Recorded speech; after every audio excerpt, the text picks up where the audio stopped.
Today's workshop is all about professional resume, very practical. A resume, regardless of your field, regardless of your background, should have three particular components. Who are you, what it is that you're looking for, and how do you support what you're looking for. So this is who I am. Here's an example. Education. There's the title of the program, dates, institution, location, and a bit about the program. This is one way of presenting it. If you notice, we have the name of the program. It is a link to the description of the program at Humber College. And then the name of the institution, there's a link to the institution itself. This is because, again, as Bjorn mentioned, resumes are now becoming smarter, right? And therefore, they have to have a link to the real World Wide Web. We start presenting our experience. Same idea. What it is that you have done, where have you done it, when did it take place?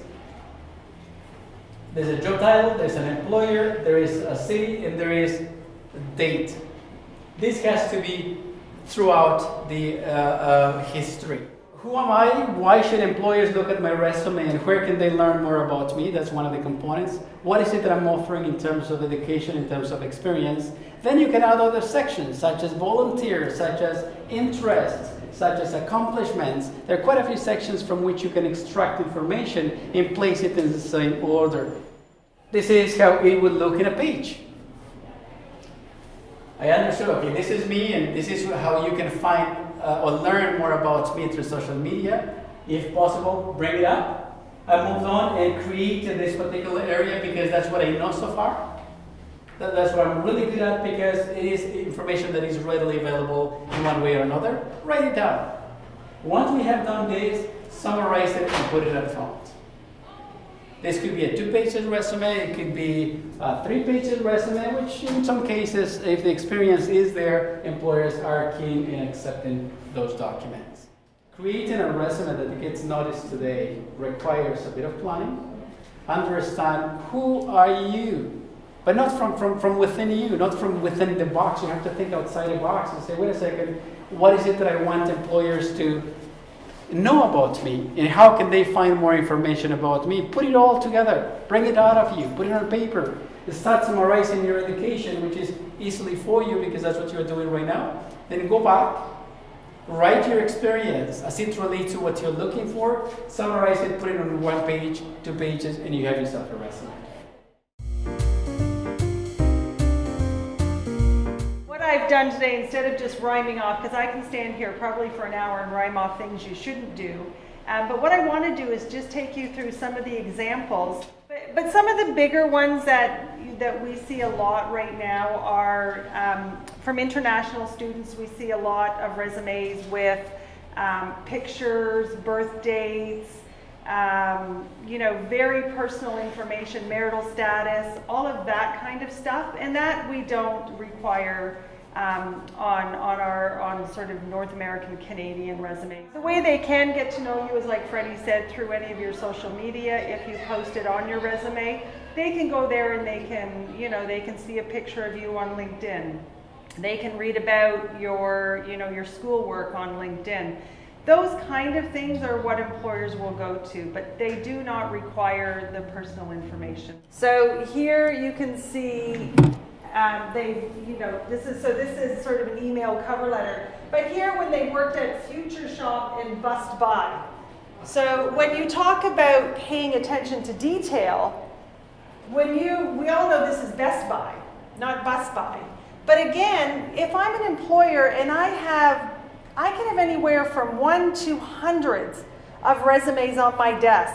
And this person may have a really good document to follow this, but I'm not going to get there because this, right away I know they don't pay attention to details. So here's someone who wrote to me. You can see my name up there. And then the heading is to whomsoever it may concern.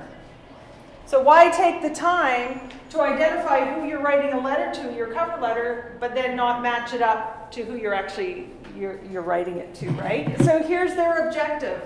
My objective is to quickly gain as much knowledge and experience in a marketing management position so that I may replace my current work history with one that is directly related. You're applying to a job. Does the employer care what you want? No, the employer wants to know what you can do for them.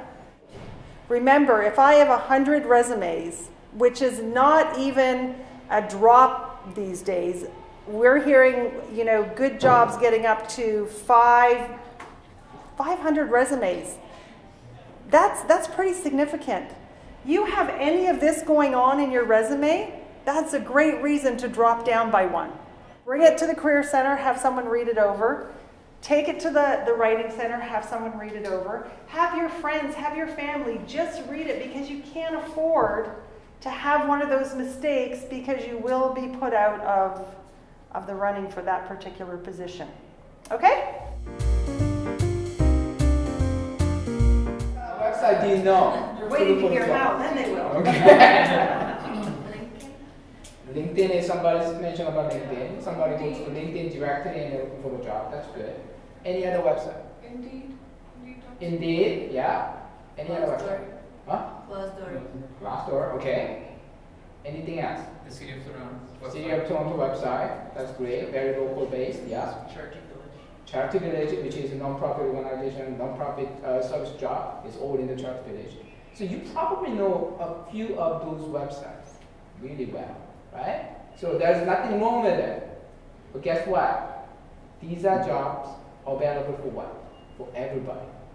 Big company actually do have system called ATS. Have you heard about it? Applicant tracking system. Linda just mentioned it, right? You mentioned about the 200 candidates became like 60 candidates based on what? Keywords. How are you going to make sure that your resume has all these keywords? Job description. Exactly. That's the best way. Read more job description. Even though those jobs are not the best job that I like to apply, still you're going to get some good keywords from them. Your resume starts with what? Your name, right? And then what? Address, phone number, and email. What else we should add? What page? Your LinkedIn address. Online profile that matches to my company. I feel like maybe she's not really suitable for my company. That's kind of impression I have. That's company branding. They want their employee also reflect their branding. So you better brand yourself in your career. And then at the same time, you have to maintain your social profile. That's called personal branding, and that is actually something you cannot underestimate these days.